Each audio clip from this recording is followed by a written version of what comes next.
86 Bravo, take one, A-mark. Action!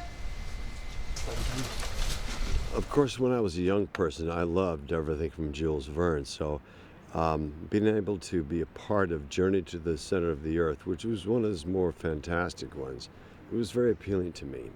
I mean, I loved 20,000 Leagues Under the Sea, you know. I mean, I wanted to have that submarine. I didn't care about the organ. This one is a real stretch. Although everything Jules Verne did was a stretch for the people who read it then, because nobody believed that these things were possible. There again, Leonardo da Vinci showed you how to do a helicopter and a parachute. So who's to say? Nevertheless, that said, doing something from Jules Verne is an exciting thing for me. This is also a character I've never played before, and probably my 72nd appearance on film. And I always like to do something I haven't done before. In this sense, I play a guy who's an anthropologist who's on an expedition. He's kind of upset with his life on the upper side because his wife's the big power and he's just this egghead guy. And he gets down to the center of the earth and finds these people, and they assume that he's this god. And so I get to play a god.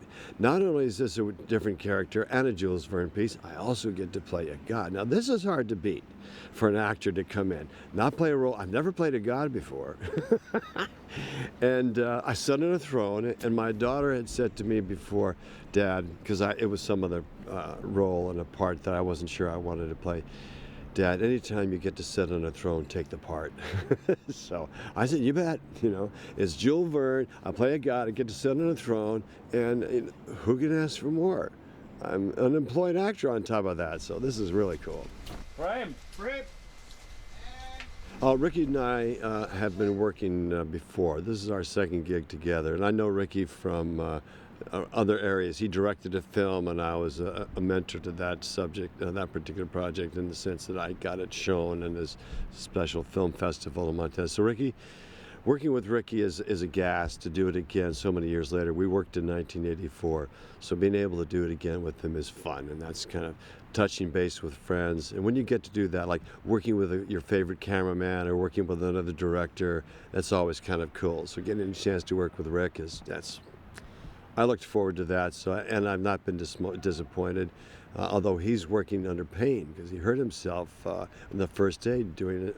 It wasn't even a stunt. He just got thrown off a horse and landed on his back, on the lower part of his back, on rocks. So he's an amazing person. He's been able to carry this all off and not show any pain at all, been able to do his part very well.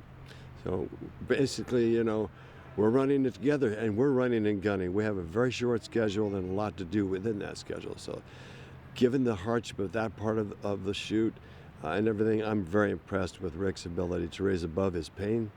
And it's gas to work with him.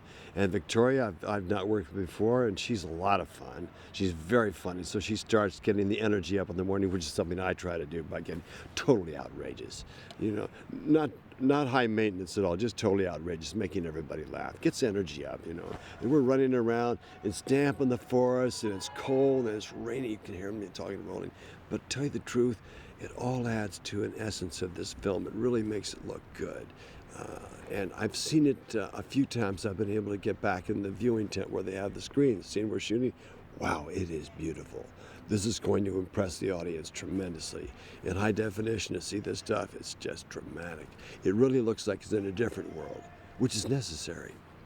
Working with TJ is a gas because he has so much energy coming in that, you know, I've just said already that I try to bring a lot of energy, and Victoria brings a lot of energy too. But TJ, who's under tremendous pressure with such a short shooting schedule in this very large project. Jules Verne's projects have never been small. And so his ability to raise above the difficulties of the day and make it all work takes us all through it. We all get our shots. We all get our chance to get energetic because we're energized by TJ. This is terrific. Get it! Nice, great, you guys. Clear and save. Awesome. Great timing. Oh, good.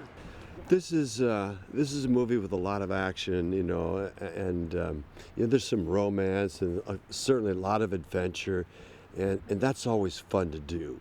And if you can do it and do it with people that you like doing it with, that are fun to be working with, it brings another element to the lens and the screen, and I think that way it'll appeal tremendously to a broad audience. You know, basically it's a family film because there's nothing in it that a younger person can't see. There's no cursing, there's none of that, and the violence is not so bad. There's only little snippets of it, you know. So it's nothing that anybody has to try to worry about or steer clear of. A whole family can watch this and be entertained by a wonderful Jules Verne story. And on top of that, these characters and all the elements that we're working with, we come together to bring a pretty good show on screen. Even when he saw what I could do for the people who sowed dissension, I had to punish him with his followers. I've broken my neck twice. Started the campaign. Once when I was 6 years old, didn't know about it until I broke it the second time when I was 45. And it's a wonder that I'm still able to sit here and talk. I have no problems. My neck is great. And I have to do some stunts that are pretty far out. Today, this is my last day now, and we're doing these things called zip lines. We're calling them something else in the film, but we literally hang on to pulleys and zip between trees and platforms. This is pretty exciting.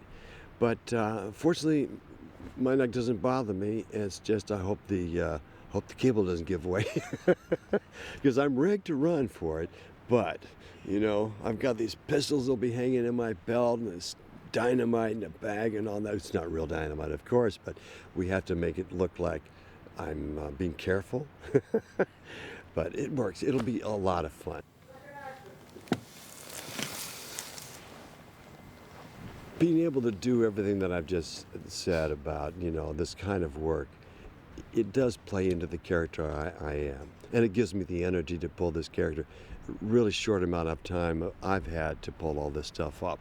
And most of the work I do is explaining what we're up to. So this is not easy stuff. It's not dialogue that moves between people. It's just me expository, explaining this means this, that means that, that's how we all get here, that's what we do, and this is how we get out of here. You know, so this is, in the dialogue part of it, it's not a lot of fun, so I had to have a character that's strong enough for me to carry through. 6 apple, take 2. Hey, Mark. If the audience has as much fun as I'm getting in the middle of all this hardship, in the middle of these very difficult lines, if they get as much fun as I'm having out of this, they'll want to see it again. That's always a good thing.